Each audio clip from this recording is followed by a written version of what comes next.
glorifier. Nous sommes là pour le prier. Encore une fois, je vous salue au nom du Seigneur Jésus-Christ.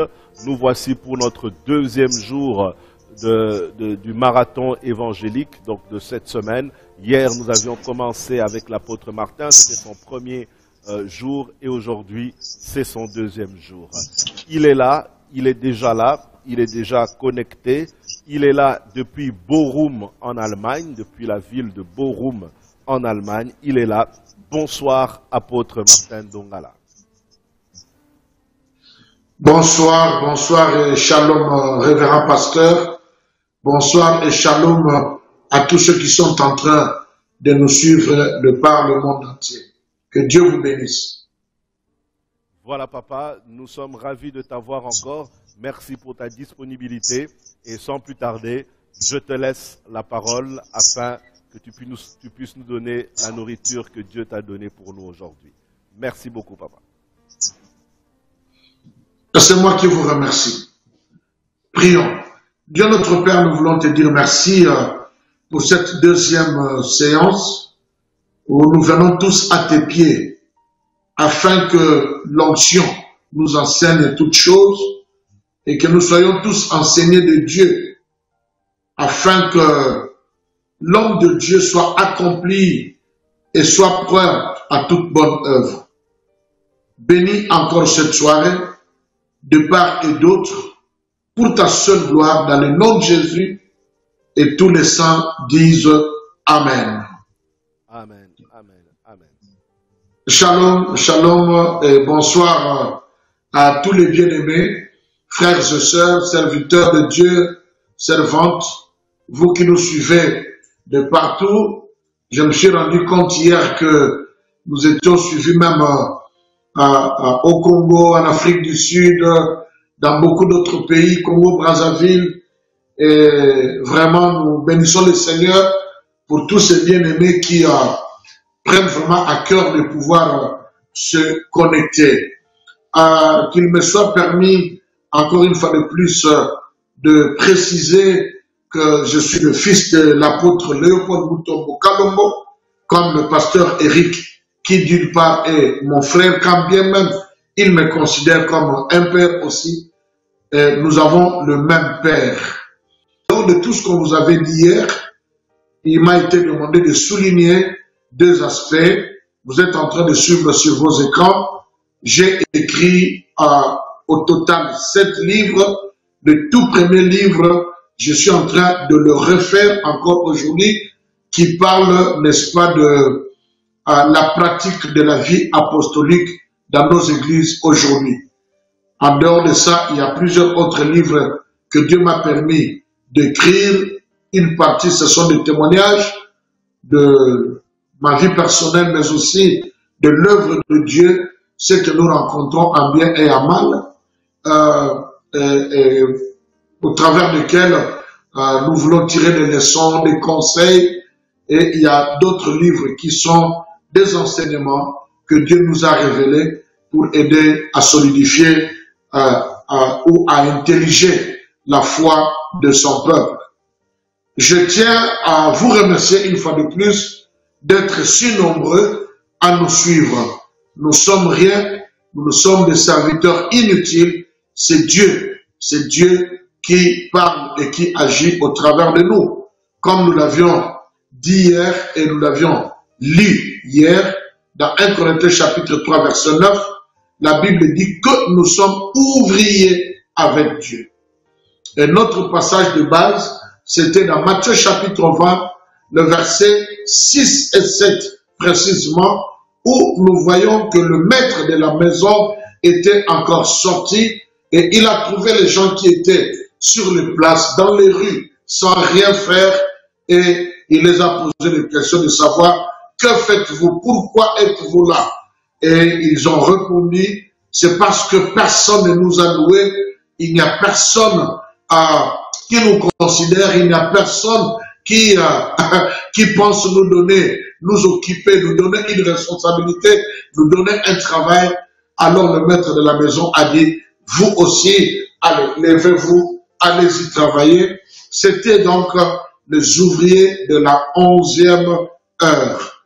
Nous avons dit que la 11e heure, ce n'est rien d'autre que 5 heures d'après-midi, c'est-à-dire 17 heures.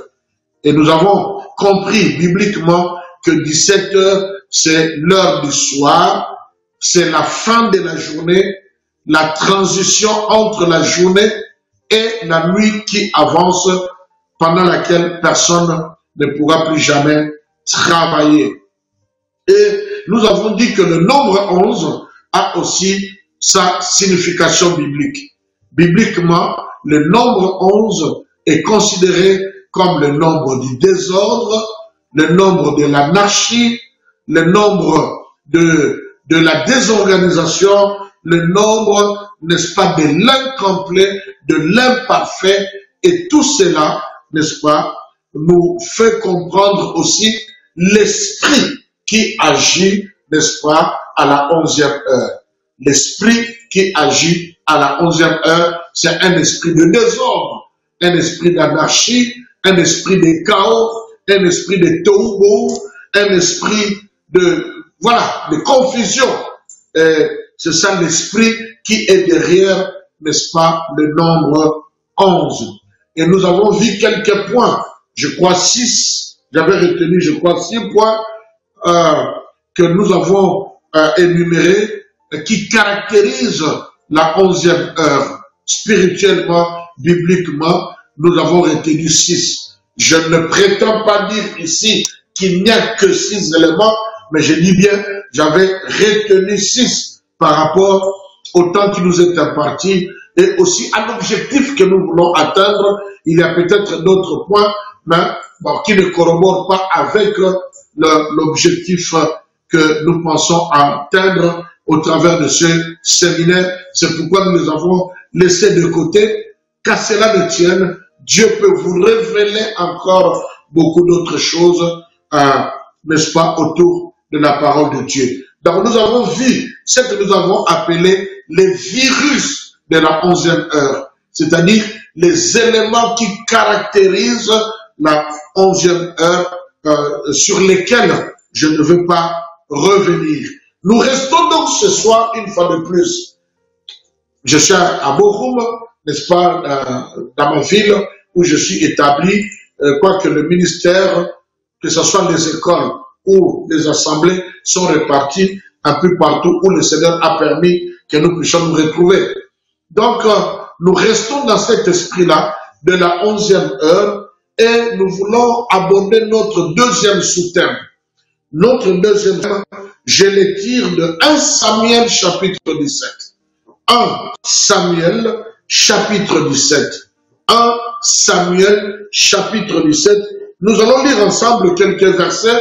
Nous allons prendre quelques extraits de versets à gauche et à droite. Et comme je l'avais dit et énoncé hier, nous allons avoir donc notre deuxième sous-thème.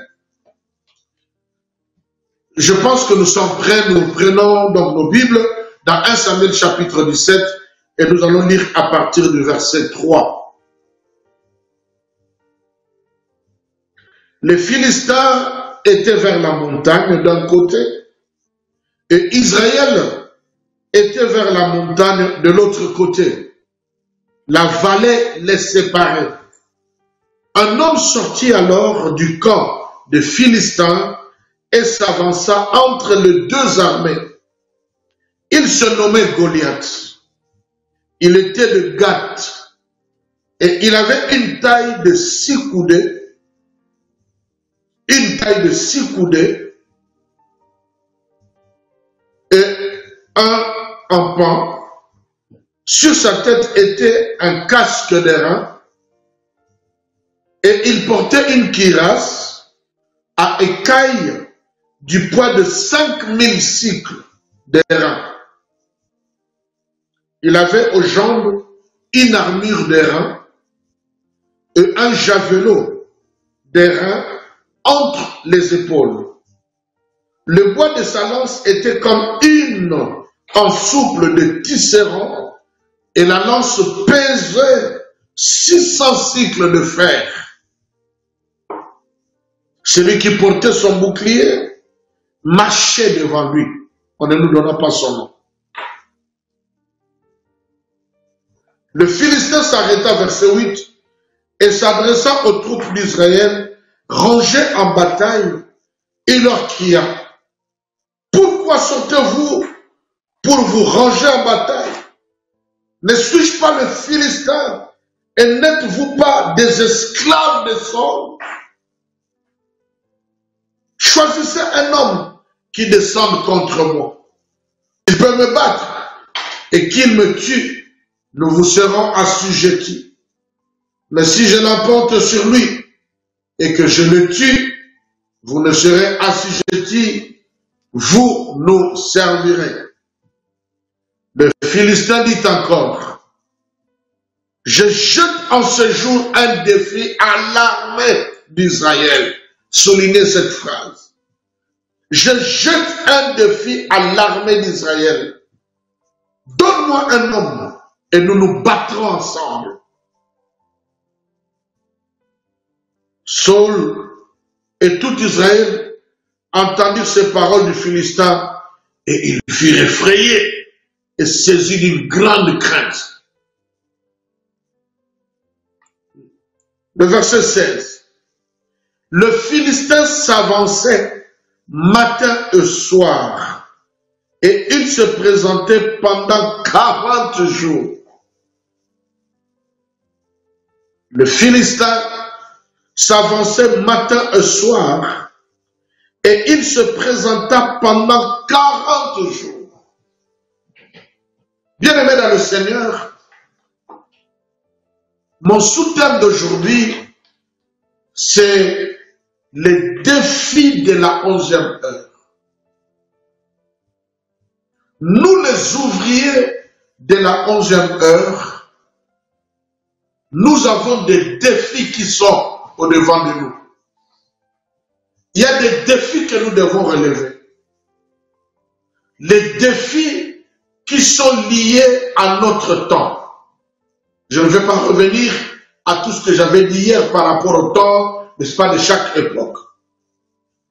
Mais le soir, le temps pendant lequel nous travaillons, nous avions lu Romains chapitre 13, verset 11, la Bible dit, réveillez-vous de votre sommeil, car vous savez en quel temps nous sommes.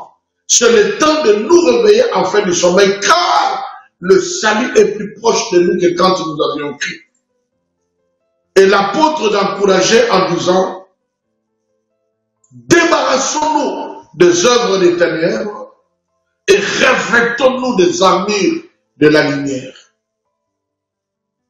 Ce temps a beaucoup de défis. Des défis liés aux choses de ténèbres. Des défis liés à beaucoup d'autres aspects.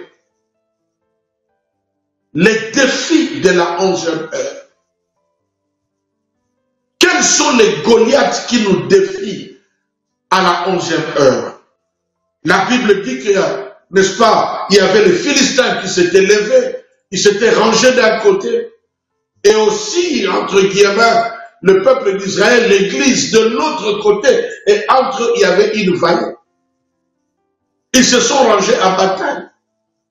Et la Bible va nous décrire, n'est-ce pas, la grandeur, la taille, une taille effrayante d'une personne qu'on appelle Galate, qui habitait, n'est-ce pas, Gath, c'est l'une des villes principales des Philistins, à 8 km d'Azeka. Pour ceux qui voient un peu, n'est-ce pas, la carte géographique. Et quand on parle de 6 coudées et un empan, c'est-à-dire il mesurait environ 3 mètres. Il mesurait, la Bible dit, il avait une taille de 6 coudées et un empan. 6 coudées et un empan, pour nous, c'est que le monsieur avait une taille de 3 mètres. C'est-à-dire, il dépassait Mutomboni Kembe, pour ceux qui le connaissent. Ce grand basketteur.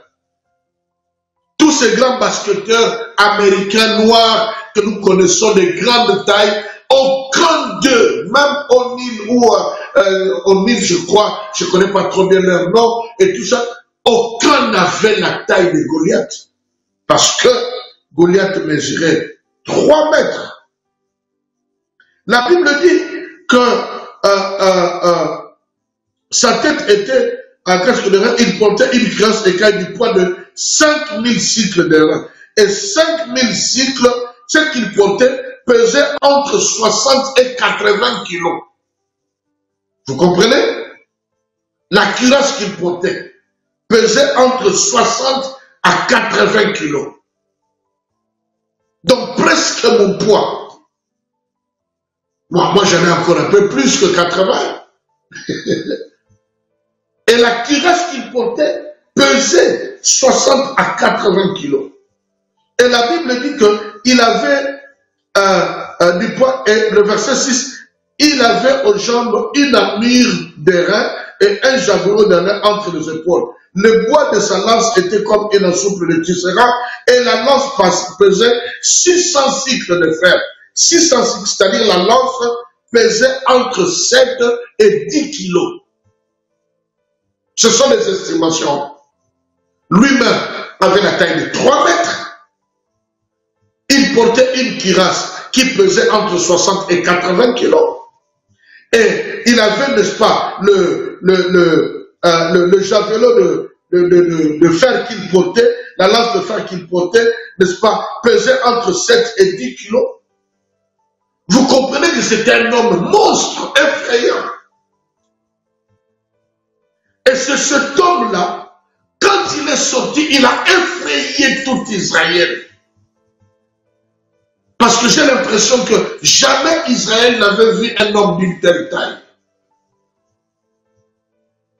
C'était un monstre. Il était imposant. J'aurais aimé qu'on puisse nous décrire un peu, n'est-ce pas, sa voix. Pour que nous comprenions un peu plus encore. Donc, vous vous imaginez quelqu'un déjà les personnes de 1,90 m, 2 mètres sont déjà impressionnants. Et vous rajoutez mètre au-dessus. Et la Bible nous dit que pendant 40 jours, chaque matin et chaque soir, il se présentait devant Israël pour faire quoi? Pour défier Israël. Il lançait un défi. Qu'est-ce qu'il disait? Donnez-moi un homme avec qui nous allons nous battre. Si je gagne la bataille, vous devenez nos esclaves. S'il gagne, nous allons vous en servir. Pendant 40 jours, chaque matin et chaque soir. Vous comprenez? Il venait le matin et le soir, il revenait. Et il défiait le peuple d'Israël. Jusqu'au jour où, jusqu'à ce que finalement David, nous connaissons l'histoire, est sorti pour vouloir maintenant répondre à ces défis. Et j'aime beaucoup, n'est-ce pas, l'attitude de David. Beaucoup, le roi Saül lui a donné son armure, il a porté l'armure, ça pesait, ce n'était pas tellement ça. Très souvent, nous voulons combattre avec les armes d'autrui. Et ça nous pèse, ça ne marche pas. Très souvent, nous voulons combattre avec la sagesse des hommes, avec les stratégies des hommes, avec les conseils des hommes, tenant compte des expériences de ceux qui ont combattu avant. Ce n'est pas mauvais, ça nous enseigne, ça nous apprend. Mais chaque défi a sa réponse. David, comparativement à Goliath, c'était un bon homme. Au point que le jour où David est sorti, pour lui, à son tour, défier Goliath, Goliath s'est dit, mais c'est quoi ça? Mais c'est quoi ça? Voulez-vous vous moquer de moi ou quoi? Mais écoutez la réponse de David. David a dit, toi tu combats, tu nous combats, tu viens vers nous avec la lance, les javelots et toutes ces choses-là, mais moi je viens vers toi au nom de l'Éternel, parce que un incirconcis, un étranger, comment peut-il oser insulter, défier le peuple de Dieu? Bien aimé, je veux vous dire sincèrement, ça va ressortir dans l'un de mes points. Quand je vois certaines choses dans l'église, quand je vois l'église d'aujourd'hui, quand je rentre parfois à la maison, je discute avec ma femme, avec mes enfants, parfois avec ceux qui me sont très proches, je dis, mais qu'est-ce qui se passe avec l'église?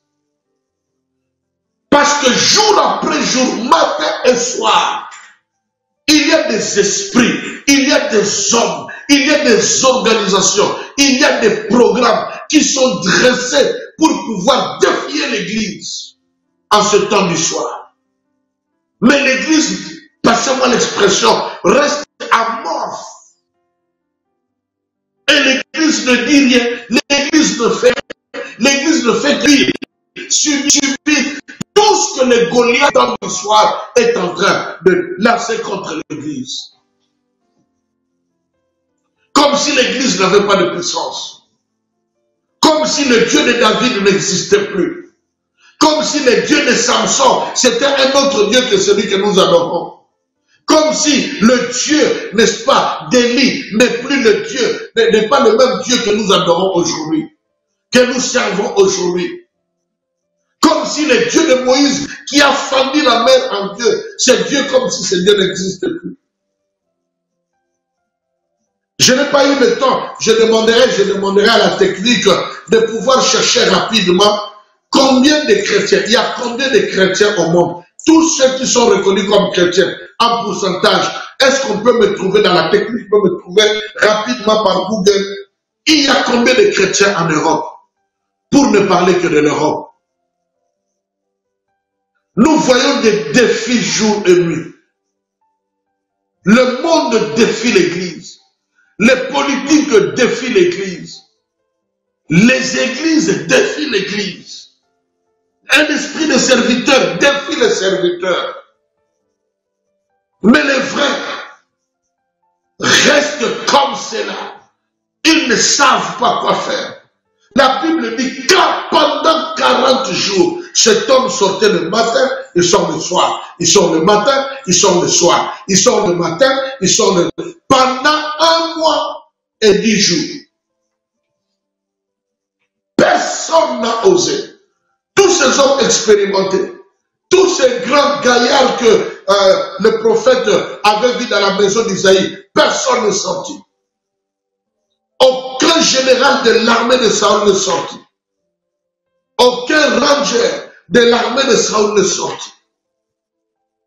Pourquoi? Parce qu'il y a des combats. La Bible dit dans Éphésiens chapitre 6, vous n'avez pas à combattre contre la chair et le sang. Vous avez à combattre contre les esprits, les dominations et les principautés. Le combat du soir a changé de dimension. Tu peux voir quelqu'un en train de te parler, de te provoquer, mais ce n'est pas lui. Le combat se trouve dans une autre dimension qui est spirituelle. My God, quand vous lisez Daniel chapitre 10, vous comprendrez que notre combat n'est pas terrestre, notre combat est spirituel. Quand bien même cela peut se manifester dans le physique. Donc il nous faut aujourd'hui des espèces de David. Des espèces de David qui ont aussi fait des expériences, mais des expériences contraires. Pendant qu'une armée combattait avec l'autre, lui combattait avec les lions, il combattait avec l'ours, il combattait avec, n'est-ce pas, toutes ces bêtes féroces qui voulaient menacer les brebis du Seigneur. Et il les a défendus. David, un homme, comme disent beaucoup, onctionné, c'est un verbe qui n'existe pas, mais qui était ouin par le Seigneur. D'une onction incorruptible, d'une onction inoxydable. Comme disent les Camerounais, oh, vous pouvez monter, descendre. Et les gens sont montés, descendus. Lui peut monter, descendre dans sa vie chrétienne, il a connu des montées, il a connu des descentes, mais il est resté inoxydable dans sa marche avec le Seigneur. C'est un jeune garçon. Si j'ai bonne mémoire, David ici n'avait pas au-delà de 25 ans. Il n'avait pas encore plus de 25 ans. Pendant que les gaillards, les expérimentés, ainsi de suite, ne savaient pas quoi faire, ils se tenaient là. En fait, je pense que beaucoup disaient, Seigneur, permet que cette vallée s'agrandisse encore pour qu'il n'y ait pas de combat. Seigneur, si tu peux faire de ton manière, tu as dit que restez silence, gardez le silence, et moi je combattrai pour vous. Seigneur, nous on garde le silence, combat pour nous, que la vallée les engloutisse. Là, on commence à faire des prières, comment je vais dire, des prières péjoratives. Des prières péjoratives. Ah, je vois, on nous donne le nombre là, merci à la technique qui nous donne, je veux qu'on nous donne un nombre, un montant, un nombre exact. Combien de chrétiens il y a au monde aujourd'hui? Regardez le nombre de chrétiens au monde. Laissez-moi voir un peu s'ils sont combien.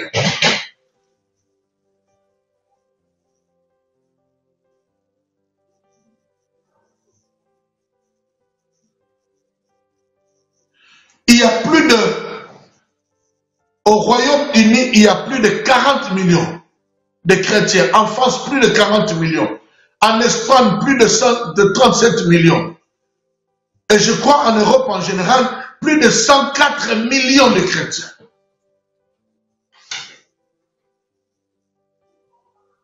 Oui, plus de 104 millions de chrétiens en Europe.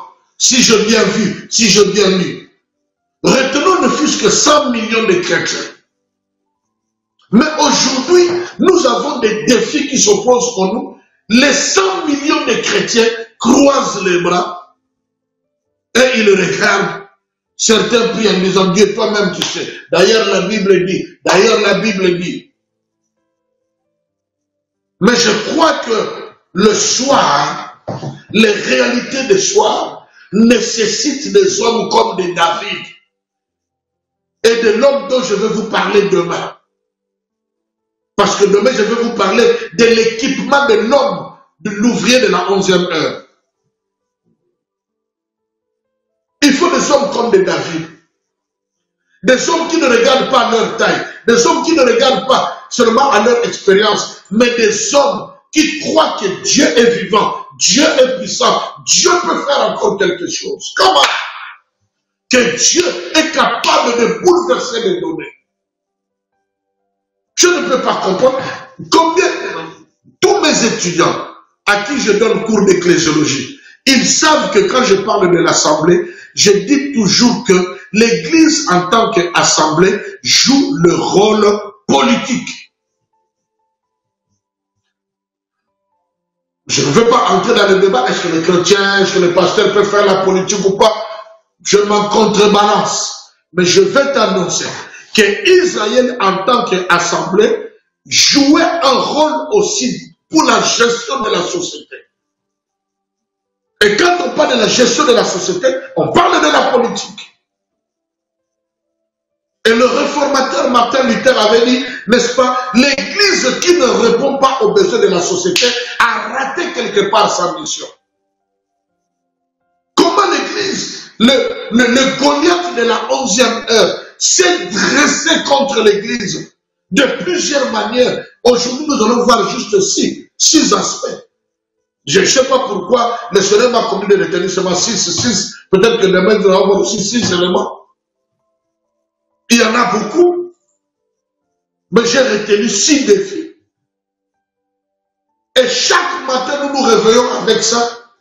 Nous allons travailler avec ça. Le soir, nous revenons avec le même discours. Mais personne ne se lève comme David pour dire trop c'est trop. Ça n'est assez. Il faut que quelqu'un se lève. Et supporter, n'est-ce pas, les critiques des hommes, tout ce que les hommes peuvent imaginer. Quand David s'est levé, les premières personnes qui l'ont découragé, ce ne sont pas les Philistins. Les personnes qui l'ont découragé, ce sont ses propres frères juifs. Permettez-moi de dire en passant, vous n'avez jamais vu les gens qui savent décourager les gens comme les chrétiens. Vous n'avez jamais vu les gens avec qui tu ne peux pas faire des affaires comme les chrétiens. Les païens peuvent se mettre à 3, 4, 5 faire des affaires, mais les chrétiens, c'est un souci. Parce que chacun a la révélation. Chacun veut d'abord écouter Dieu parler. Il ne prie même pas, mais il dit, je vais écouter Dieu parler. Et même après 40 jours, il ne te dira pas que Dieu. Tu verras des gens te dire, je vais chercher la face de Dieu. Mais tu les rencontres chaque jour au carrefour. Il va acheter, chaque jour à Aldi, il va faire des achats. Et le dimanche, il n'est pas au culte. Mais pourquoi tu ne viens pas au culte? Je cherche la face du Seigneur. Menteur, race de vipère. Pendant 40 jours, le matin et le soir, le monde nous présente beaucoup de défis. Je vais parler d'un défi que je n'ai pas retenu ici. Même la technologie, les moyens que nous utilisons là, ça devient un défi pour l'Église. Parce que le moyen que nous utilisons pour véhiculer la bonne parole du Seigneur, c'est le même moyen que l'ennemi utilise pour véhiculer la contrefaçon de la parole. Et les chrétiens sont plus attachés maintenant, n'est-ce pas, comme la Bible, comme nous l'avons dit hier, hein, ils se donnent, c'est-à-dire, il prie chez toi à l'église, tu es son berger, mais dans sa maison, il a 3, 4 autres bergers qui l'écoutent même plus que toi, le pasteur. Il y a beaucoup de défis. Le premier défi, mais écoutez, l'ordre importe peu. Sincèrement, l'ordre importe peu. Je me suis battu. Je suis venu au bureau depuis très longtemps. Depuis, je crois, 1h30 avant, pour essayer de classifier l'ordre, n'est-ce pas, juste de ces défis. Mais c'était un peu compliqué. Donc, l'ordre importe peu. Mais retenons seulement. Le premier défi, pour ceux qui sont en train de noter, le premier défi auquel, c'est-à-dire le premier Goliath qui nous défie, c'est le Goliath de l'incrédulité. Le Goliath de l'incrédulité. Si vous voulez cette expression, hein, parce que j'utilise un peu, hier et aujourd'hui, j'ai beaucoup utilisé aussi le langage du parvis. Hein, parce que il y a différentes personnes qui nous suivent. Il n'y a pas seulement ceux qui sont aguerris avec la parole de Dieu, mais nous voulons atteindre tout le monde. Nous voulons parler le langage de tout le monde.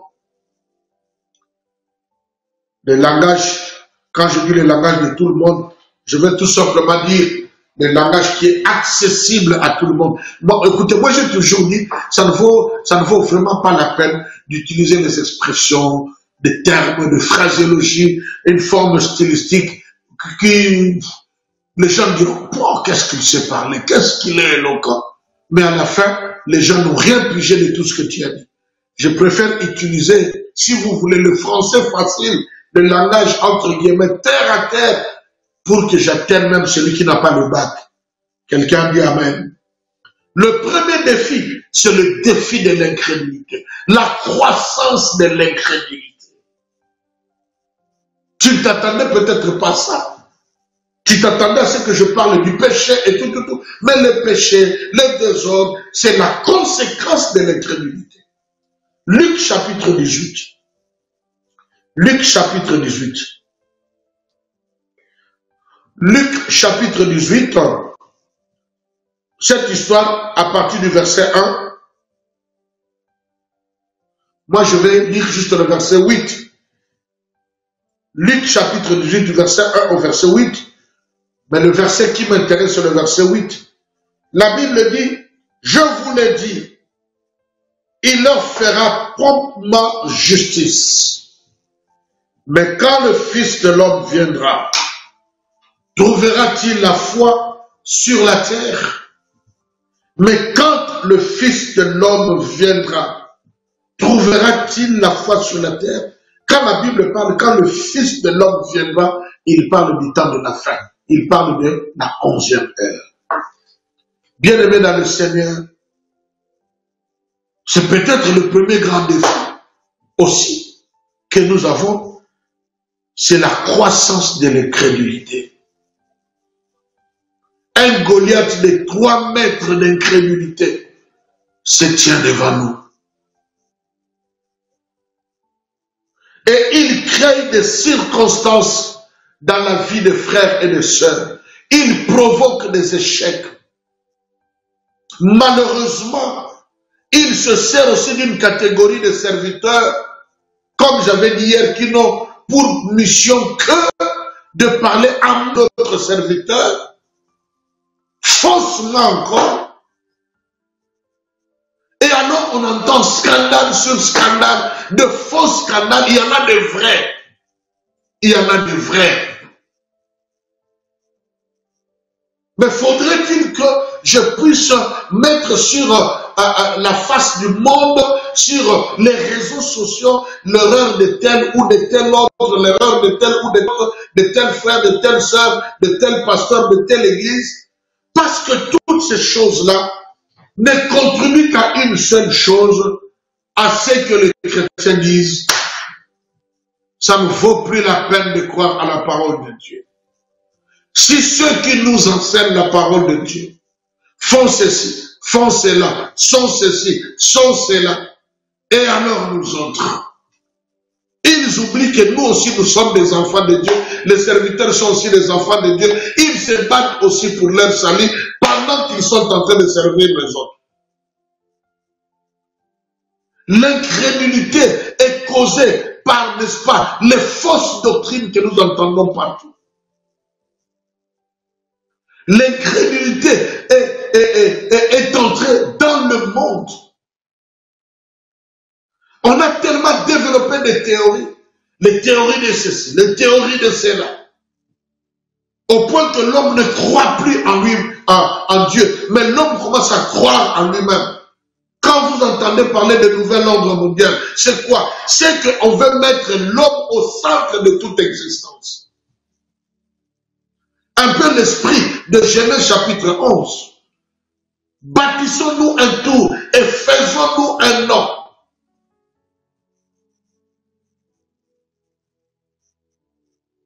L'incrédulité.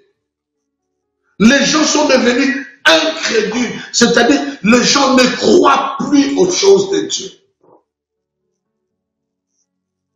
À cause de ce qui se passe, vrai ou faux, dans l'église, parmi les serviteurs, parmi les frères et sœurs, comme disait quelqu'un, j'ai cherché le monde, je l'ai trouvé dans l'église, j'ai cherché l'église, je l'ai trouvé dans le monde. J'ai dit non, non, non, tu peux trouver l'église dans le monde parce que nous devons prêcher là-bas, mais le monde n'est pas dans l'église véritable du Seigneur, le monde n'est pas là-bas.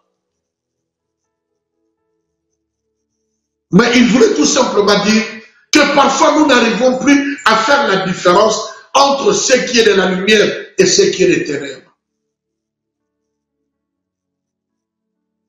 Nous sommes dans une période de confrontation des royaumes. Confrontation des royaumes.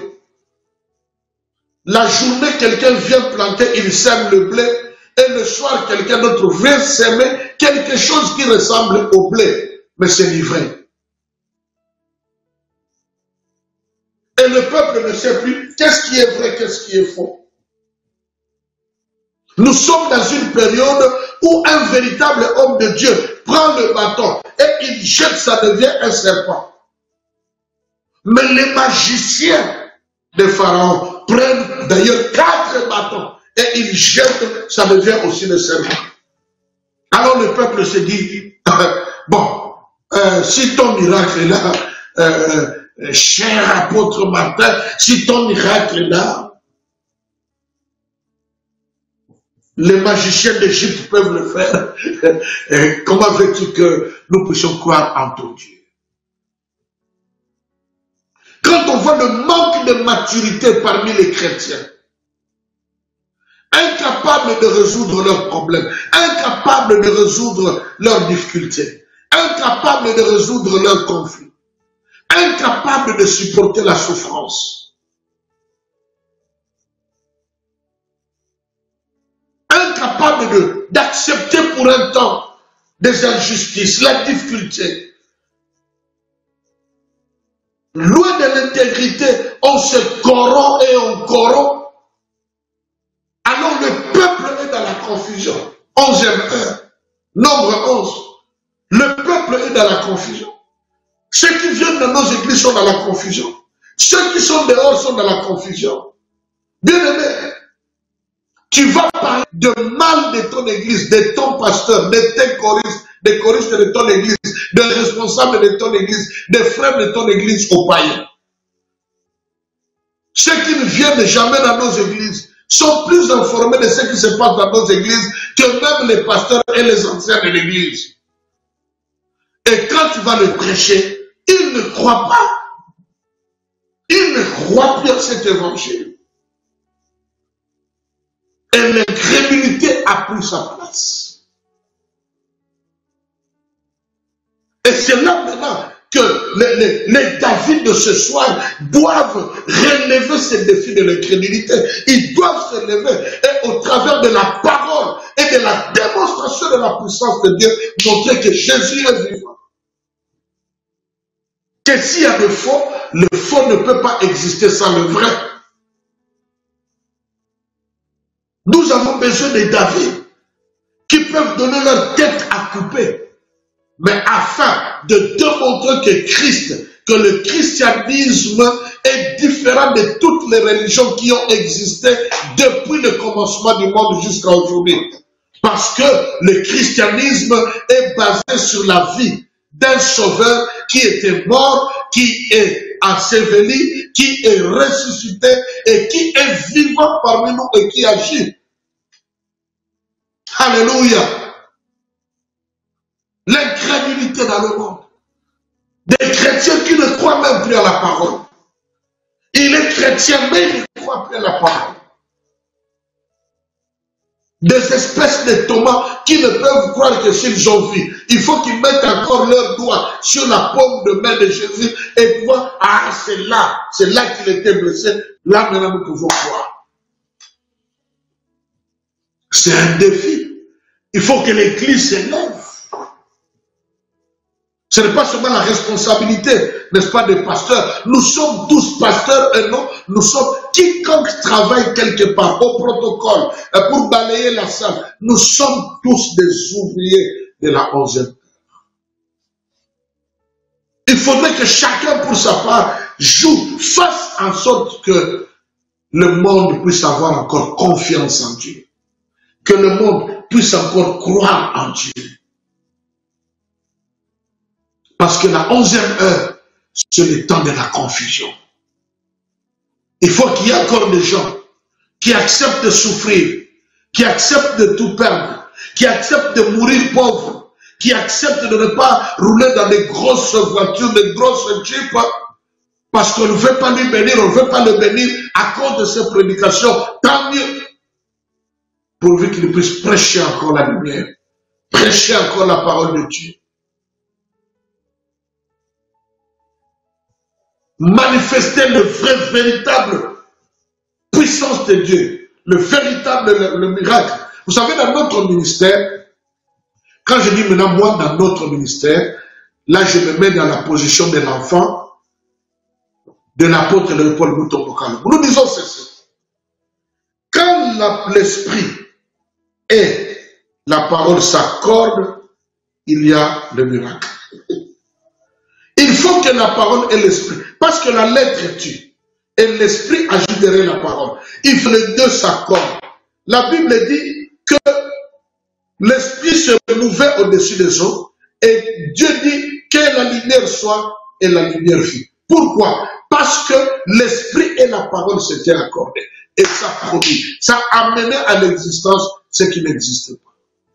Père, je prie que tu nous donnes encore aujourd'hui la grâce, Seigneur, de faire des miracles, encore plus que ce que tu as fait. De prêcher comme l'apôtre Pierre avait prié dans Actes des Apôtres, chapitre 4. Donne-nous que nous prêchons avec conviction, avec assurance, que nous prêchons et qu'en élevant le main, qu'il se manifeste, qu'il se fasse des prodiges, des baptêmes dans le Saint-Esprit, des miracles et des signes, pour que le monde reconnaisse que le Seigneur est encore vivant. Et que les gens disent, Christ est encore réel. Moi, ça m'étonne les chrétiens. Quand ils vont dans une église, il n'y a pas de guérison, il n'y a pas de témoignage, il n'y a pas de paralytiques qui marchent, il n'y a pas de morts qui sont ressuscités. Ils disent, voilà cette église-là, il n'y a rien, il n'y a pas d'action. Hein? Les Portugais disent poudre, il n'y a pas de poudre, c'est-à-dire il n'y a pas la puissance. Quand c'est seulement la palabra, mais nada poudre. Pas de puissance. Et quand Dieu commence à utiliser le serviteur qui est là, sincèrement, dans les miracles et les prodiges, les mêmes chrétiens commencent à se poser des questions. Il a touché où? Peut-être que le dernier voyage qu'il avait fait, peut-être. Voilà l'incrédulité dans l'Église.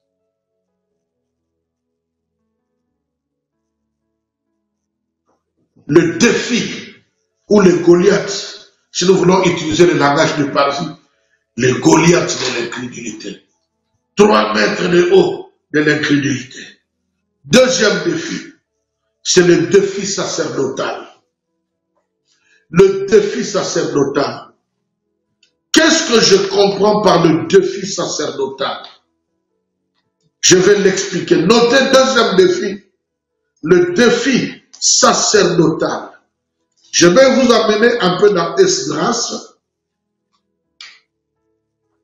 Esdras, c'est juste avant.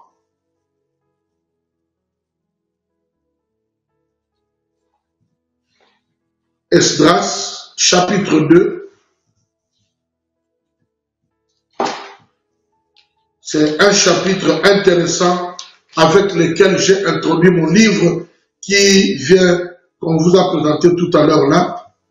Le livre qui parle, n'est-ce pas, de la mystique de la filiation sacerdotale. Écoutez ce que la Bible dit dans Esdras, chapitre 2, je me lis à partir du verset 61. Le deuxième défi, c'est le défi sacerdotal. Et j'aimerais vous expliquer pourquoi le défi sacerdotal. Esdras,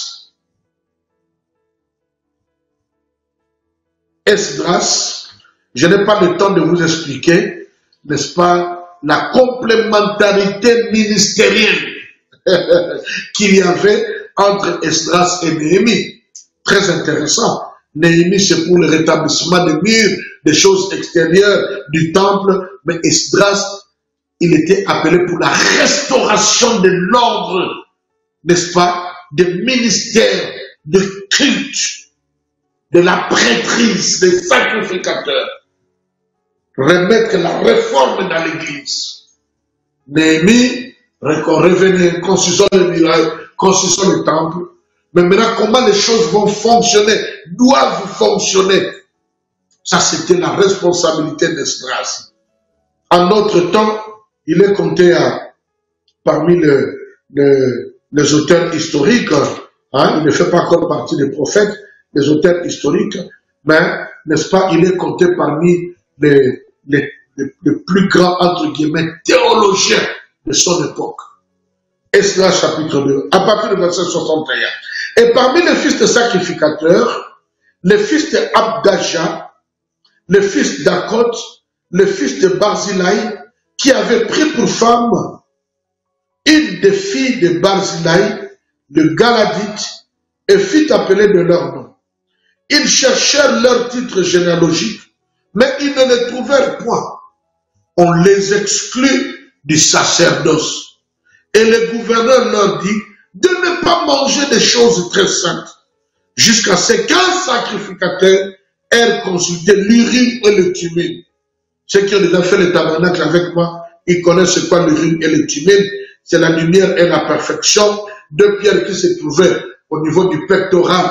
Le pectoral, c'est comme un tablier, n'est-ce pas, que l'homme de Dieu portait, ou sur lequel il y avait les 12 noms du fils d'Israël, et en bas, derrière là, il y avait 2 pierres.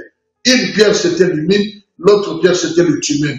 C'est-à-dire, l'homme de Dieu était appelé à l'utiliser pour prendre de grandes décisions qui exigeaient beaucoup d'intelligence et de sagesse, et pour conduire le peuple de Dieu.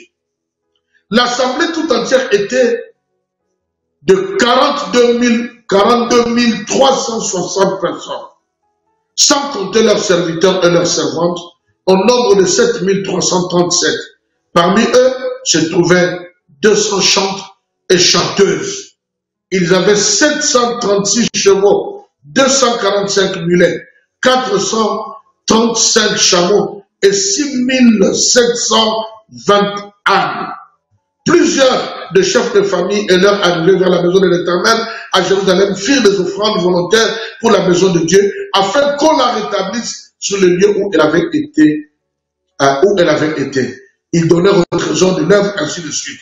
Maintenant, le verset qui m'intéresse, c'est le verset 62 et verset 63, où la Bible dit, ils cherchèrent leur titre généalogique, mais ils ne le trouvèrent point. Parce qu'on ne les a pas trouvés, on les exclut du sacerdoce.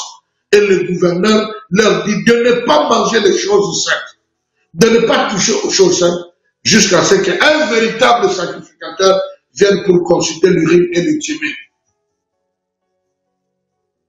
Vous comprenez, peuple de Dieu?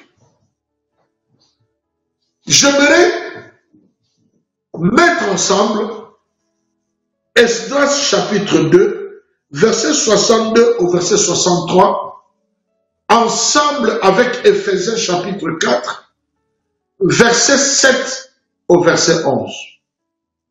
Éphésiens chapitre 4, verset 7 au verset 11. Qu'est-ce qui est dit dans Éphésiens chapitre 4, verset 7 au verset 11? La Bible dit qu'une mesure de grâce du Christ a été donnée à chacun, de telle sorte que a été donnée à chacun par celui qui était monté. Et la Bible dit qui était monté sinon que celui qui était descendu dans les régions inférieures de la terre. Et celui qui était descendu dans les régions inférieures de la terre, c'est lui qui était monté. Mais quand il était descendu, la Bible va nous dire dans Éphésiens chapitre 4, versets 7, 8, 9, 10 et 11, il a pris des captifs. J'aimerais que vous puissiez noter ce terme, des captifs. Il a pris des captifs. C'est-à-dire, il a pris un certain nombre de hommes qui sont devenus ses esclaves. Je ne sais pas si vous me suivez. Apparemment, il y a un souci avec les images. Faites-moi si tout est en place, s'il vous plaît.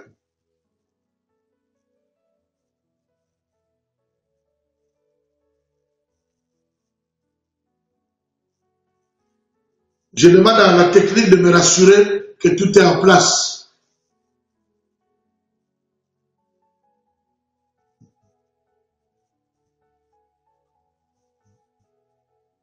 Gloire à l'agneau de Dieu.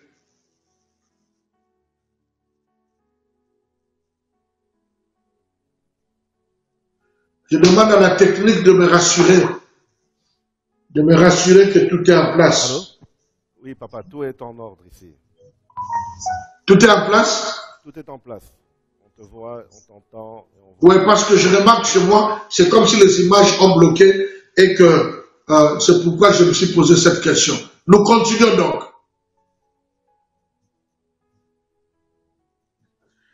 Alors, j'étais en train de dire que dans Éphésiens chapitre 4, verset 7 à 11, la Bible parle de celui qui est monté. Qui est monté sinon celui qui est descendu? Celui qui est descendu, quand il est allé dans les régions inférieures de la terre, la Bible dit qu'il a fait des captifs, c'est-à-dire des esclaves. Il a pris ses captifs, il est monté avec eux. C'est lui-même qui connaît le nombre de captifs qu'il avait pris et c'est lui qui connaît ses captifs. Il les a pris, il est monté. Et quand il est monté, la Bible dit, il a pris les uns. C'est lui, il a pris les uns. Il a donné comme apôtre à l'église, les autres comme prophètes, les autres comme évangélistes, les autres comme pasteurs et docteurs. La Bible dit, afin de l'édification du corps du Christ et le perfectionnement des saints, afin que le peuple de Dieu ne puisse pas être ballotté par toutes sortes de vents et marées de doctrines. Qu'est-ce que je veux dire? La responsabilité. Nous avons dit que le premier point, c'est l'incrédulité. À cause de tous les vents, voilà, doctrinaux, prophétiques et tout ce que nous connaissons. Alors, la charge a été donnée à ces hommes qui, avant d'être donnés à l'église, ils ont été ramenés au corps des captifs. Ce n'est pas des gens qu'on a votés. Ce n'est pas des gens qui se sont arrangés. Ils ont fait un coup d'état sacerdotal pour aller créer une autre église et dire à quelqu'un, toi tu vas être notre pasteur. Des gens qui, je ne sais pas, nous connaissons toutes ces histoires, mais des véritables personnes qui sont appelées à une vraie vie sacerdotale. Ces personnes, avant d'être données à l'église, ils ont été d'abord pris comme esclaves, comme captifs dans les régions inférieures. C'est-à-dire, Dieu les avait connus et il les avait choisis et il les avait établis avant la fondation du monde. Parce que les expressions, les régions inférieures de la terre, dans le sein de ta maman, c'est pour parler avant la fondation du monde. Et ces personnes ont été choisies comme captifs. Ils sont montés et à partir d'en haut, celui qui était monté avec eux, qui n'est personne d'autre que Jésus-Christ de Nazareth, c'est lui qui les a pris et il a commencé à donner les uns comme apôtres d'autres. Et quand il les donne à l'église, il les a équipés. Il les a équipés, pas de toute la connaissance, mais d'une portion de la connaissance, chacun, selon la mesure de grâce de Christ, afin qu'il puisse édifier l'église, c'est-à-dire bâtir l'église. Quand on parle de bâtir l'église ici, ce n'est pas construire le bâtiment de mur, mais plutôt bâtir les vies des hommes et des femmes dans la foi, dans la chrétienté, dans les principes de la Bible, dans les choses de Dieu. Non pas seulement les bâtir, mais les perfectionner, c'est-à-dire les amener à maturité. C'est pourquoi, quand vous lisez dans le livre des Cantiques, n'est-ce pas, là, j'aime beaucoup ce passage, la Bible dit, nous avons encore une petite sœur qui n'a pas de maman. Que ferons-nous le jour où on viendra la rechercher? C'est la question que les grands frères se posent, parce que c'est leur responsabilité de pouvoir veiller à la maturité de l'Église, de tout faire pour que l'Église soit bâtie et conduite à la maturité. L'apôtre Paul dit dans Colossiens chapitre 1, le verset 27, verset 28, verset 29, il dit que voici la force, je travaille avec la force, la grâce de Dieu qui agit en moi afin de présenter tout homme devenu parfait à Christ. Quand on parle de la perfection, on parle d'un haut degré, une haute dimension de la maturité. Mais qu'est-ce que nous rencontrons aujourd'hui? Nous rencontrons malheureusement la situation que nous venons de lire dans Esdras. Nous avons des apôtres qui ne sont pas dans la liste généalogique des sacrificateurs. Nous rencontrons des prophètes que Dieu ne retrouve pas dans la liste généalogique. Nous rencontrons des évangélistes qui ne sont pas dans la liste généalogique, n'est-ce pas, de Dieu. Nous rencontrons des évangélistes, des docteurs, des pasteurs qui ne sont pas, dont les noms n'ont pas été retrouvés dans les titres généalogiques. Bibliquement, ce sont des gens à qui on doit arracher le sacerdoce. Des gens à qui on doit fermer la bouche et dire stop, vous ne prêchez plus. Si l'église était organisée, si l'autorité spirituelle était organisée et établie, ça ne poserait aucun problème. Aucun problème de pouvoir fermer la bouche à de telles personnes. Parce que ils introduisent trop le mystère plutôt de l'impiété dans les vies des gens. l'impiété dans la vie de l'Église. C'est-à-dire le détachement aux choses de Dieu. Parce que la piété, c'est l'attachement aux choses de Dieu. L'impiété, c'est le détachement, le dégoût des choses de Dieu. Il faudrait qu'il s'arrête de toucher aux choses saintes. Pourquoi? Parce qu'il ne se retrouve pas dans les titres généalogiques. Dans le langage simple, ce n'est pas Dieu qui les a appelés. Ils n'ont jamais été comptés parmi les captifs. Parmi ceux qui étaient captifs qui sont montés, leur nom ne se retrouve pas là-bas. Et quand ils sont parmi ceux-là que Jésus a libérés et continue à libérer, leur nom ne se retrouve pas. Mais ce sont qui? Ce sont ceux qui s'improvisent eux-mêmes comme apôtres, comme prophètes, comme évangélistes, comme pasteurs, comme docteurs. Moi, je les appelle des prêtres de Jéroboam. Pourquoi je les appelle comme ça? Je les appelle comme ça tout simplement parce que, au temps de Jéroboam, la Bible dit que Jéroboam avait péché contre l'Éternel et il avait fait pécher le peuple de l'Éternel. Nous connaissons de l'histoire. L'histoire comment, n'est-ce pas, le prophète est venu crier sur l'autel et l'autel s'est fendu. Et la Bible dit en son temps, Jéroboam, qui lui était roi, mais il consacrait les prêtres. Et la Bible dit, tout celui qui voulait devenir prêtre, il n'allait qu'aller chez Jéroboam. Et Jéroboam pouvait l'ordonner. Les prêtres de Jéroboam. Tout autour de nous, nous avons beaucoup de prêtres de Jéroboam. Les gens qui sont entrés dans le ministère par envie. Les gens qui sont entrés dans le ministère parce qu'ils ont échoué partout dans la vie. Et ils se disent, mais écoutez, pourquoi ne pas commencer quelque chose? Une fois, je m'apprêtais pour aller à un voyage à Kinshasa, il y a plus de 15 ans, 16 ans passés. Non, même 17 ans passés. Et j'avais un frère qui me conduisait. Et je lui ai dit, mais je suis en train d'aller à Kinshasa pour voir un peu si je ne peux pas me débrouiller à Kinshasa, voir un peu qu'est-ce qu'on peut faire. Alors il me dit, mais non, apôtre, ne t'inquiète pas, ne t'inquiète pas. Moi, je reviens de Kinshasa. Les affaires qui marchent à Kinshasa maintenant, c'est le Bilocost ou alors tu ouvres une église. Voilà. Les Bilocost, c'est-à-dire tout ce qu'on ramasse ici, quand on va revendre au pays, ça marche bien. Et la deuxième chose qui marche bien, c'est ouvrir une église.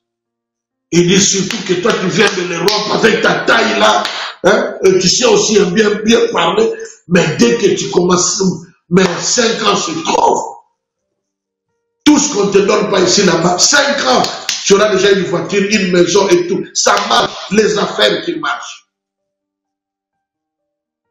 Et les gens s'improvisent comme ça. La Bible ne dit-il pas que nous avons des uniques qui le sont de leur propre volonté, d'autres ont été choisis. La Bible ne dit-elle pas que nous avons des gens qui servent le Seigneur à cause de leur ventre, des gens qui se sont improvisés des ministres de Dieu. Au lieu d'édifier l'église, au lieu d'amener l'église dans la perfection, ils n'amènent rien d'autre que le Tchimvundu. C'est-à-dire, ils n'amènent que la confusion, les désordres. C'est ça exactement. L'explication du nombre 11. Ils sont derrière tout ce qui peut amener le désordre. Tout ce qui peut amener la confusion. C'est là que tu les retrouveras. Là où il est question de faire des choses pour l'avancement des choses. Achetons un bâtiment, aidons un frère, soutenons une soeur, achetons ceci pour le pasteur, encourageons les orphelins, encourageons les étudiants. Non, lui n'est pas derrière toutes ces choses. Faisons venir un homme de Dieu pour qu'il puisse nous bénir. Ah, mais qu'est-ce qu'il vient de faire? C'est de l'argent qu'on jette. Nous, on travaille ici. On ne nous donne rien. On donne l'argent des gens. D'ailleurs, moi, je prêche même plus que eux. Le défi sacerdotal. Nous avons beaucoup d'apôtres qui ne le sont pas. Beaucoup de prophètes qui ne le sont pas. Beaucoup d'évangélistes qui ne le sont pas. Beaucoup de pasteurs et de docteurs qui ne le sont pas. Et ce sont eux, qui se multiplient comme des champignons dans les réseaux sociaux, dans les villes, dans les quartiers. Mais parce qu'ils n'ont pas été comptés du nombre de captifs et qu'ils n'étaient pas montés, et que ce n'est pas Jésus qui les a libérés d'en haut pour donner comme dogme à l'église, ils ne peuvent pas édifier l'église. Ils ne peuvent pas amener l'église à la maturité, sinon que amener les gens à consommer l'esprit de la 11e heure, qui n'est rien d'autre que l'esprit du désordre et de la confusion. Ça, c'est un défi que les ouvriers de la 11e heure doivent relever. Je bénis le Seigneur pour nombre de frères et de sœurs de partout, en tout cas de partout, qui ont eu le courage de me parler et de me reprocher en disant, mais Papa Martin, tu dois faire quelque chose. Je lui fais quoi? Faire quoi? Il dit, mais il y a tellement d'hommes, de femmes qui sont dans les réseaux sociaux du matin au soir. Déjà avant la pandémie, et donc pendant la période de la pandémie, de confinement, mais ce sont les gens les plus heureux. Ils sont là du matin au soir, Papa Martin. Il y a des vrais. Nous sommes bénis par tel. Nous sommes bénis par tel. Nous sommes bénis par tel. Nous sommes bénis par tel. Nous sommes bénis par tel. Mais au-delà de... il y a beaucoup de gens qui nous racontent n'importe quoi, qui prêchent n'importe... Papa Martin, il faut faire quelque chose. Je leur ai dit faire quoi? Il faut que tu t'engages à prêcher au moins une fois par jour sur les réseaux sociaux. Je dis, je ne le sens pas dans mon cœur. Et jusqu'à aujourd'hui, je ne le fais pas. Parce que je n'ai jamais ressenti de la part du Seigneur cette conviction. J'ai dit, mais écoutez, si vous voulez m'écouter, nous avons notre Facebook de l'église, nous avons le YouTube de l'église, et prenez ce message partagé. Aujourd'hui, le pasteur Eric, notre coach, il m'a mis dans notre entraîneur, il m'a mis dans la liste de joueurs. Voilà, prenez et partagez. Mais il faudrait qu'il y ait des gens qui se lèvent pour recadrer les choses de Dieu sur le plan sacerdotal.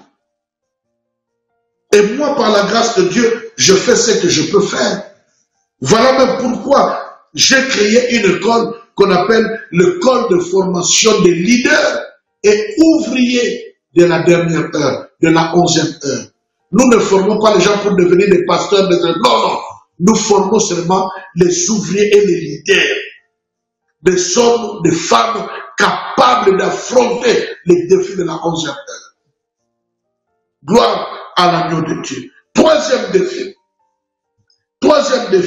c'est le défi doctrinal. Nous l'avons lu hier dans 2 Timothée chapitre 4. La Bible dit, car il viendra un temps où les gens auront la démangeaison. Laisse-moi lire ça encore, quoique ce sont des versets qui sont très clairs dans ma tête. Ils sont bien ficelés dans ma caboche. Mais je vais lire avec vous quand même ensemble. 2 Timothée, chapitre 4. Je t'en conjure devant Dieu et devant Jésus-Christ qui doit juger les vivants et les morts. Toi, ouvrier de la 11e heure, et au nom de son avènement et de son royaume, prêche la parole comme je le fais. Insiste comme je sais de le faire. En toute occasion, que l'occasion soit favorable ou non. Reprends, censure, exhorte, mais tout cela avec douceur et en instruisant. Pourquoi? Parce qu'il viendra un temps où les hommes ne supporteront plus la saine doctrine. J'en avais parlé hier. Vous n'avez qu'à vérifier vos YouTube. Comptez le nombre de ceux qui parlent de l'Église. Je me réserve de dire qu'ils parlent de la part de Dieu. Le nombre de ceux qui parlent en tenant la Bible devant eux, prêchant la bonne parole, et d'autres qui font autre chose qu'annoncer la bonne nouvelle. Vous verrez ceux qui ont le plus de vues. Vous remarquerez que ce sont ceux qui disent, qui suscitent des discussions vaines, inutiles, des discussions stériles, qui racontent des fables, qui racontent toutes sortes d'inepties sur les gens, sur les autres. Ce sont ceux-là. Pourquoi? Parce que la vraie raison, c'est que les gens ne supportent plus la saine doctrine. Les gens veulent le compromis, l'évangile de la compromission, l'évangile de 50-50. Mais quand on leur prêche l'évangile, les gens ont la démangeaison plutôt d'écouter des choses agréables. Agréables. Moi, je reste avec les musiciens du monde. Moi, je bois avec eux, je filme avec eux. Moi, il n'y a pas de problème.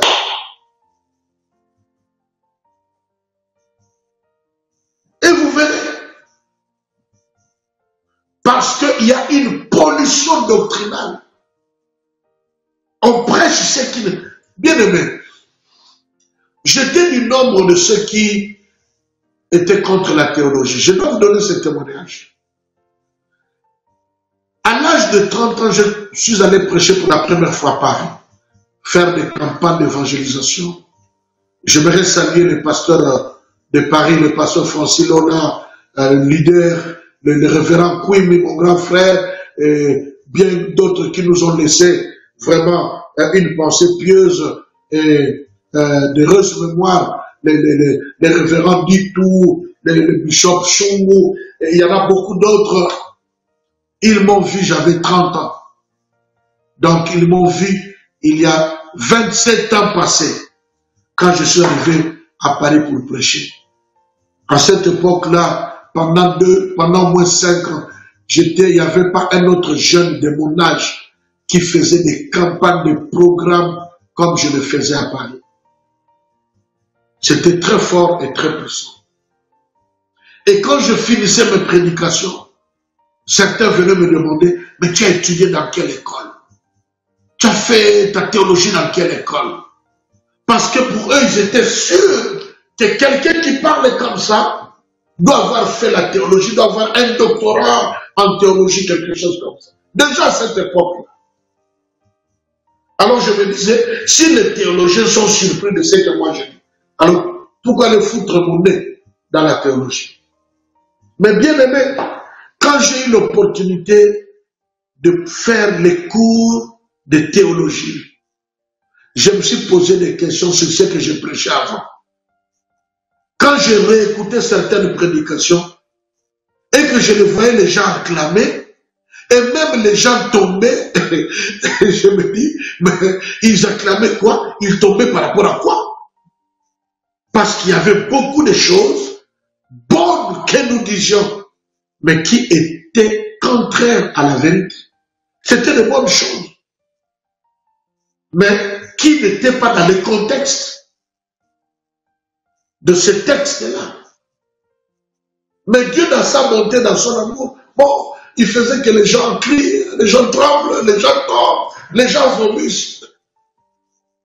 Aujourd'hui où je vous parle, je viens de m'inscrire encore pour faire un master en théologie qui va me permettre, si Dieu le permet, de faire un doctorat dans la philosophie biblique. Ça me coûte de l'argent. J'ai dit, il n'y a pas de problème. Avec le peu que j'ai, je vais payer, je vais augmenter ma connaissance. Pourquoi? À cause du souci de faire un effort, de prêcher exactement ce que la Bible dit, si possible. J'ai eu la grâce d'être enseigné par un homme, un savant. Moi, je l'appelais un savant. Le professeur Mutombo Mukendi. Il est décédé, je crois qu'il y a 2, 3 ans, quelques années, en Belgique. Pour moi, c'était un savant, cet homme. Il nous a enseigné sur la théologie du Nouveau Testament. Et il disait toujours ceci, que prêcher, c'est un risque. Parce qu'il est question de dire aux hommes ce que Dieu lui-même les aurait dit si Dieu était là. Maintenant, toi, tu penses la part de Dieu, tu dois leur dire ce que Dieu leur aurait dit si Dieu lui-même était là. Voilà pourquoi il disait, les prédicateurs sont des apprentis sorciers. Des apprentis sorciers. C'est un risque que de prêcher. Dans mon église, dans mon, entre guillemets, vous comprenez mon langage, dans notre assemblée, où Dieu m'a établi gérant, économe, je reste parfois 1 mois, 2 mois. Je suis assis comme tout autre fidèle et j'écoute les autres. Et bien aimé, quand j'écoute les autres, j'ai toujours quelque chose à apprendre. Et pendant ce temps, j'écoute les autres et je me mets dans l'étude des choses que je vais prêcher après. L'apôtre Paul dit dans Philippiens, chapitre 3, à partir du verset 7 jusqu'au verset 10, il dit, tout ce qui était pour moi comme un gain, je les ai regardés comme une perte, afin de gagner Christ. Et il dit, à cause de l'excellence de la connaissance de notre Seigneur Jésus. Il faut que les ouvriers de la 11e heure croissent en connaissance. Et la connaissance ne vient pas par seulement les jeûnes et prières, retraite, tu pars à Manguengue, tu pars à Moussizila, tu te caches dans une maison pendant 1 semaine, 2 semaines. Dieu peut te donner une vision, Dieu peut te donner une révélation. Mais la Bible dit, faites tous vos efforts pour ajouter à nos vertus la connaissance. La connaissance, ça s'apprend. Il faut lire. Il faut écouter des bons serviteurs. Il faut s'asseoir aux pieds des autres. Il faut lire. Il faut fouiller. Aujourd'hui, je me suis mis aux pieds de mon fils, un de mes fils. Des enfants que j'ai rencontrés dans la chorale. Aujourd'hui, je lui ai confié la charge de donner un cours. Il a donné le cours de Genèse. Et il a démontré que Isaac, quand Abraham avait sacrifié Isaac, Isaac avait 37 ans. Est-ce que tu le savais? Parce que la Bible ne le dit pas.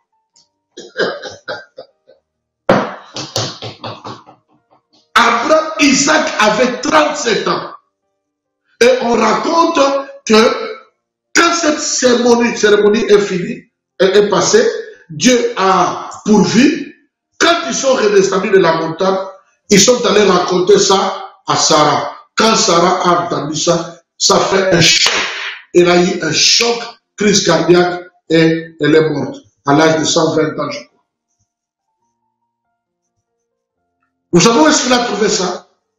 Il a fouillé dans les livres de traditions juives, dans les Talmud. J'ai horreur, excusez-moi, des gens qui pensent qu'ils sont déjà des arrivés. Bah, je connais, bah, qu'est-ce que je peux écouter de cet homme serviteur? Qu'est-ce qu'il prêche là? Je ne peux pas m'asseoir et écouter celui-là. Il y a un de mes fils ici qui vient de prêcher le dimanche pour ne parler que de lui. Mais il a prêché. Mais non, mais j'ai vu la beauté de la parole, la façon dont il présentait des petites choses, mais la beauté de la parole. Je me suis dit, Seigneur, merci. Si moi j'avais prêché la même chose, peut-être que ça n'allait pas ressortir comme ça. Oh, mon père, l'apôtre Léopold Mutombo Kalombo dit ceci. On reconnaît la grandeur d'un homme de Dieu par sa capacité de se laisser enseigner par d'autres. Je répète ça. On reconnaît la grandeur d'un homme de Dieu, entre autres, par sa capacité de se laisser enseigner par les autres. Bien aimé, la Bible dit, faites tous vos efforts pour connaître. Il faut des efforts. Il faut lire, il faut fouiller, il faut écouter, prendre le temps de manger la parole, de décortiquer la parole. Je disais à un de mes fils, comme à une de mes filles cet après-midi, ma fille, quand tu prépares le cours que tu vas donner, pose-toi les questions les plus bêtes par rapport à ce cours avant d'aller l'enseigner. Et essaye de trouver des réponses. Oh, bien aimé, moi je ne suis plus tellement d'accord avec tous ceux qui disent tout le temps, quand je suis arrivé devant la porte de l'église, le Saint-Esprit m'a donné la parole. C'est vrai, ça se fait, mais quand c'est chaque jour, ça c'est le fainéantisme. Il m'arrive parfois d'écouter un prédicateur, je ne connais pas tout, hein, mais avec le peu que je connais, il m'arrive d'écouter un prédicateur et puis, ben voilà. Et quand il me regarde, je souris pour l'encourager. Mais je sais qu'il dit de faux. Il lit un verset, mais il explique d'autres choses. Il parle de la repentance, mais il explique la conversion. Il parle de la conversion, mais tout son langage, c'est la confession. Donc déjà, le terme, il n'a pas compris.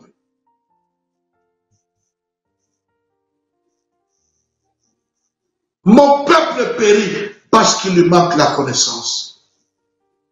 Et voilà comment les gens mal formés, pas très bien formés, pas suffisamment formés, distillent dans le monde entier de fausses doctrines.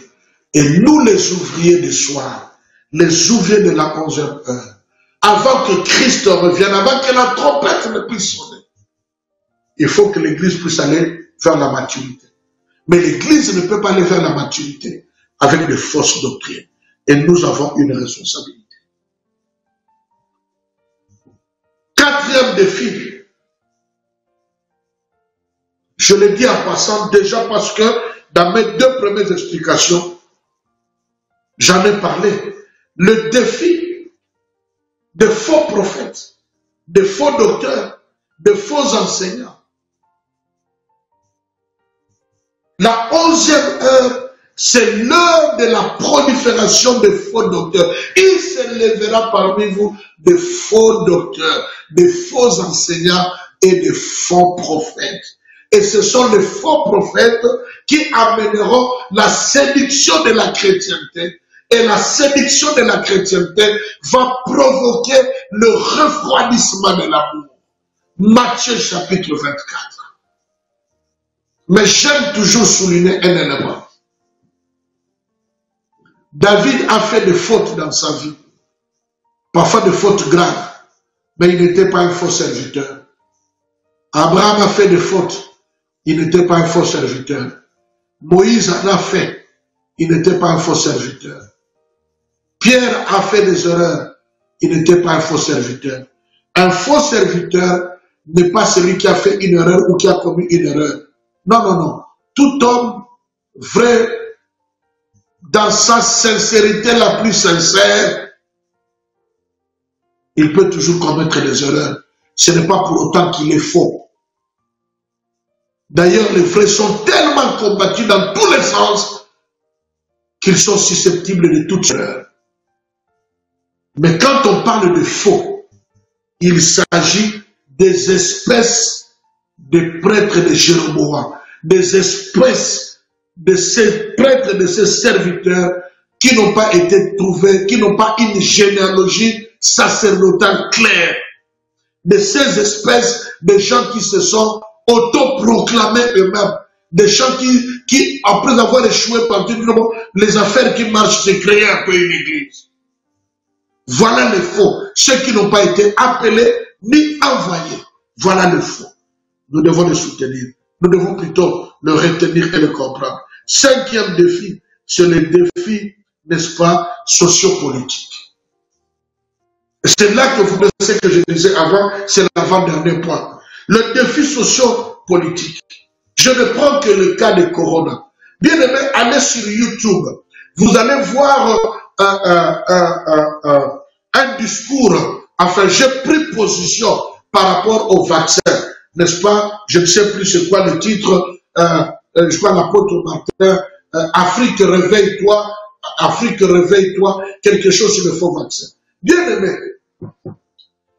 Ce virus de Corona, ce coronavirus-là, a été, c'est une mutation qui a été créée à partir de la France. Et la France a envoyé ça à Wuhan, en Chine. Je connais très bien Wuhan parce que mes amis étudiaient là-bas. Quand moi j'étudiais à Pékin et à Shanghai, en Chine, je connais bien l'usine et la ville de Wuhan. C'est là que tout a été libéré jusqu'à présent. Mais quand je n'ai pas le temps de vous parler de toutes ces choses, suivez cette vidéo, j'ai mis là-bas toutes les preuves. Vous verrez comment les Henry Kissinger, les Soros, les Rockefeller, les familles de Bilderberg, vous verrez qui encore, vous verrez votre homme riche ici, c'est quoi? Bill Gates, qui a refusé de faire vacciner ses enfants. Je vous parle je vous parle de Sarkozy, même de Macron, parce que Sarkozy et Macron sont les défenseurs du nouvel ordre mondial. Ce sont des petits de confiance. Ce sont des garçons de course de ces hommes riches, de ces familles ici en Europe. Parce que le souci, d'une part, c'est de contrôler la population mondiale. Et de l'autre côté, c'est de réduire la population mondiale. Bien aimé, je vous l'ai dit, c'est la vérité. Comment il faut y parvenir? Déjà avant que le coronavirus ne sorte, il y a un film qui a été fait au niveau de la Chine par les Chinois qui parlait d'une maladie qui viendrait où les gens seront obligés de porter, n'est-ce pas, les masques, ils seront mis en quarantaine, on va chercher le vaccin. Le fameux vaccin qu'on a trouvé, qu'on a fabriqué dans 1 mois, 2 mois ou 3 mois, alors que le vaccin contre le sida, l'Ebola et bien d'autres maladies, on ne les a jamais trouvés. Mais pour celui-ci, on l'a trouvé vite, vite. Un vaccin, quand on le prend, ça ne te protège pas contre les infections, ça ne te protège pas d'infecter les autres. Tu continues à porter le masque, tu continues à respecter la distanciation malgré le vaccin que tu as eu. Devons-nous appeler ça encore vaccin? Que chacun. Mais derrière tous ces scénarios, il y a un objectif, bien aimé. L'objectif, c'est d'amener tout le monde à accepter le vaccin. Parce que plus tard, le vaccin sera utilisé comme un moyen pour introduire, si possible, les puces dans les vies des gens, afin de pouvoir contrôler tout être qui se meut sur la terre. D'une part. De l'autre côté, probablement le vaccin qu'on donne en Europe ne sera pas le vaccin qu'on donnera en Afrique. Pourquoi? Parce que depuis belle et lurette, depuis beaucoup de temps, le projet est de réduire la population mondiale en Afrique, particulièrement en Afrique centrale. Ce que je vous raconte, je n'invente pas. J'ai des vidéos de gens qui témoignent, qui ont travaillé pour inventer le sida, pour faire des campagnes de vaccination, et en vaccinant les gens, ils introduisaient le virus de sida dans les corps des gens, ainsi de suite.